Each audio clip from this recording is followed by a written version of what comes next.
Ọmarịcha gburugburu n'ọjụ nke Enugwu na Adazi Community Council obodo Anaọcha nke Anambra State jupụtara n'ihe mmemme na nso nso a dịka ha merụbere mmemme iri ji ọfụ nke obodo ahụ.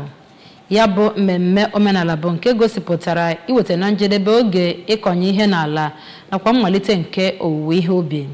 Ya bụ mmemme iri ji ọfụ bụ nke a na-akpọ ịwa ji ọfụ n'ebe ndị ụfọdụ bụ otu n'ime ihe mmemme omenala dị eri ogologo oge na Enugwu Village Adazi.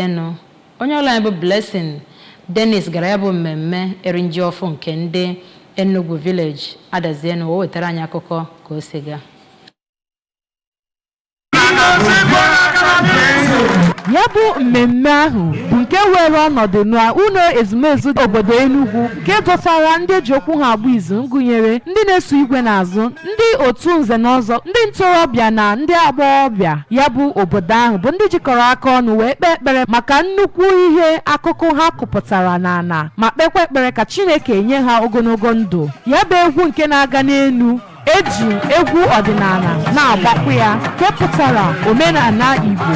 Ya bụ mmemme ahụ bụ nke kpughere mgbe ndị okenye obodo Enugwu mere emume ọdịnala eji mara iri ji ọhụrụ. N'okwu nnọọ ya ka onye chairman nke obodo Enugwu bụ Chief Jidofọ Okongwu kpere ekpere nyegara ndị nna nna ya ma yọọkwa ka ha na-ekpuchikwa ha na-ewebatakwara ha ezigbo ọmụmụ na ya bụ obodo. Chief Okongwu gara n'iru ma kọwaa na obodo Adazi adịgori na mbụri wee mee emume ịwa ji ọhụrụ nke site n'aka ya bụ eze ọdịnala ha bụ Igwe Robert Nwankwọ. Nke a mere na obodo ọbụla dị n'okpuru Adazi bụ ndị ga-aga n'ihu wee wa ji nke ha. Ka ọ na-ekwu okwu na mmemme ahụ ka onye President General Adazi Town Union bụ Chief Emmanuel Chigozie kọwapụtara afọ ojuju ya nyegara otu ndị mmadụ si pụta n'uju ma kwadokwa ya bụ emume ji ọhụrụ ahụ. N'ịgba ya ajụjụ ọnụ ka Prince Dike Okongwu Jr. bụ onye kọwapụtara na iri ji ọhụrụ ahụ